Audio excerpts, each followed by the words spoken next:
Alright, so in this video, I'm going to tell you about the upgrades that we did to the 116 S&S Dyna. Let's check it out. Alright, what's going on YouTube? BK Low is back in the building.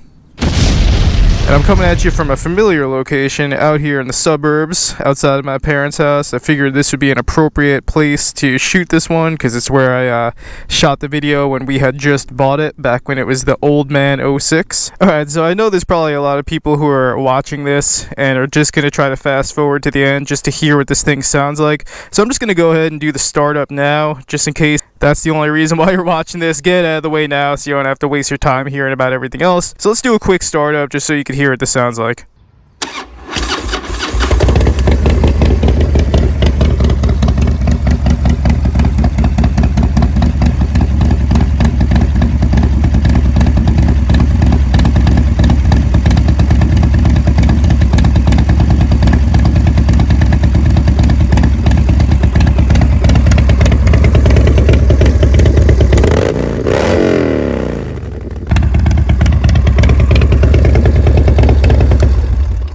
Yeah, so I don't think video does it justice, but this thing is the loudest bike I've ever been on, easily. And ask anyone that you might know that I ride with who has heard this thing in person, and they'll tell you the same. The thing is definitely loud, louder than everything else I've ever heard. And it's unreal, man. I really gotta start wearing earplugs if I'm gonna ride this thing. So let's get into it and talk about some of the things we did to this bike. So probably the star feature of this bike is this engine. We're running a 116 S&S engine. It's totally rebuilt, and the engine is completely insane. It's like nothing else you've ever felt if you've only ridden factory Harley engines. It's a completely different animal. So one of the first things we did, and I think this warrants us talking about, is we had it dyno tuned by Rosa's out in Huntington. Mr. Rosa, how are you? Are you okay being on the internet? Is that okay? Alright, I'm just making sure. Over at Rosa's in Huntington, got the road captain in the building. And yeah, man, you know. Yeah. We knew that we were dealing with some serious hardware here, so we just wanted to make sure that it was dialed in properly. So it has been tuned by Rosa Cycles in Huntington. Okay, so after that, we switched out the bars, and we went with the Lucky Dave's Lucky 13s in chrome, mind you, not black. Kind of wanted to keep the chrome accents going on this bike. I like that. Wanted to do something a little bit different. You all know I've been running Lucky Dave's on my FXDLS. I almost have about 40,000 miles on them, and they've been the perfect bar for me. You know, I could do 700 plus mile days with those bars. No back pain, no shoulder pain, nothing. So Lucky Dave's, Lucky 13, definitely a winning formula, so we figured let's keep it going. Alright, so the next thing that we had to address with this bike is 100% built to go really fast all the time. It's an insanely fast and powerful bike, but the thing I noticed in the beginning was, you know, the braking on this thing is kind of weak.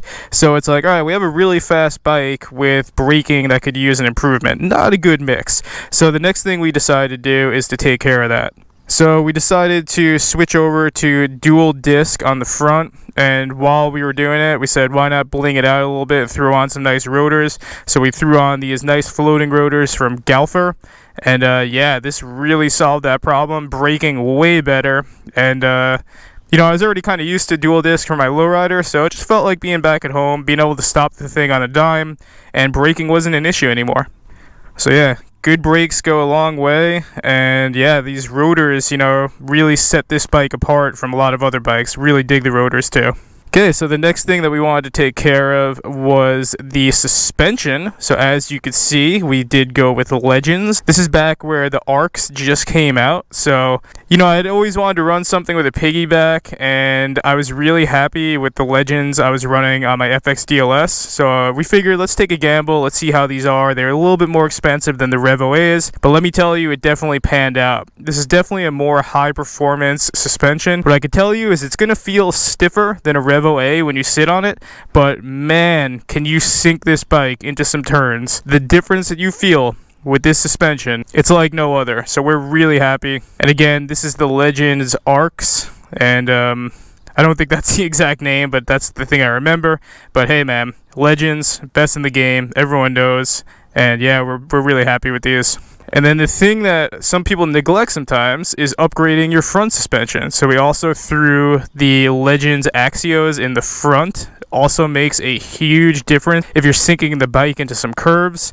So also the front suspension is Legends. So yeah, this thing was all set to go once we did that. So next, and this was not absolutely necessary, but it's my 100% favorite exhaust in the game, and that's Fab 28, the loudest and fastest exhaust out there. So what was originally on here was the D&D Fat Cat, which is also a great exhaust. That's what I'm trying to say. Like, wasn't essential, but nothing sounds like a Fab 28, and nothing feels like a Fab 28. So I was willing to upgrade to the high performance exhaust just like I have on the lowrider, just because I think it does make that much of a difference. And you could definitely feel the difference in performance and hear the difference once we threw this thing on. So again, that is the Fab 28 high performance exhaust for Dyna. Okay, next we threw on the Saddlemen Step Up. I'd always been curious about this. You know, I run a Lucky Dave's on my lowrider, which I'm happy about, but if you're going to be going really fast, you need something to hold you in position, and this seat definitely does it. So the Step Up keeps you locked in. It's a comfortable seat. I put hundreds of miles on this in a day, and I've been comfortable. So again, Saddlemen Step Up. We did the white lattice, and yeah, we're really happy with how it came out. Alright, next up, the Memphis Shades Road Warrior. If you want to go fast, you need that wind protection. We're running the 13-inch windshield on this. And yeah, you guys know from my previous videos, I'm a big fan of this Road Warrior fairing, especially for the cost. It's one of the best fairings out there. So that's what we chose to run on this bike, and yeah, for the riding style and what this bike is designed to do, this fairing is perfect for that. And we also did the Memphis Shades handguards, right? As you can see, due to the signal, these don't need the cutouts like the lowrider, so it's just the standard Memphis Shades handguards. And yeah, I think that's really it. I don't know if I'm missing anything, but that's essentially what we did to this bike since we got it a year ago. You know, we got this bike with about 4,000 miles on it, and we've had a lot of really good times on this bike so far. It absolutely flies. Like I said, in the words of Peter Gunz, if you're not careful, this bike will get away from you. It's extremely fast, extremely loud, and that's it, man. That's what it's built to do. Alright, so I hope for everyone that was asking for it, that does this justice. I hope you like the direction that we took this bike in. It's really not much more left to do, but if you think there's something on there that is worth upgrading even further, let me know in the comments. What would you do, or what would you do differently? Would love to hear it. But yeah, at this time, you know, this bike is definitely at a really good place. We're really happy with it, and it's been nothing but fun, man. Looking forward to more miles on this thing. As always, thank you for watching. Stay safe out there and stay low. And BK Low is out.